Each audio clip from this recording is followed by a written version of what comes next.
Ngiyanibingelela nonke bafowethu. Namhlanje into engizoyikhuluma namhlanje ibaluleke kakhulu bafowethu.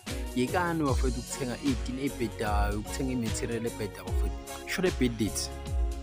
Ebhedit lapha uma ufika ebhedit impela uzofica ama-window right, uzofica upendo right, uzofica mfethu yonke into i-right impela nama-tiles akhona mfethu. Uzoyibonela kushibhile bafowethu, kushibhe kakhulu bafowethu.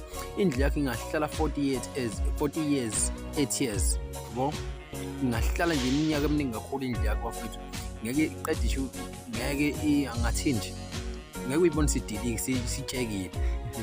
Shona ebhedit bafowethu, wangakini mfethu uzobona ubhedit wangakini bafowethu. Ubhedit uphethe yonke into, ayikho into engekho khona mfethu. Futhi uyakwazi futhi nokuvula i-account khona mfethu, ukhokhe kancane kancane uma ungawukhona uku-afford. Ashoneni khona mfethu ebhedit. You welcome ebhedit.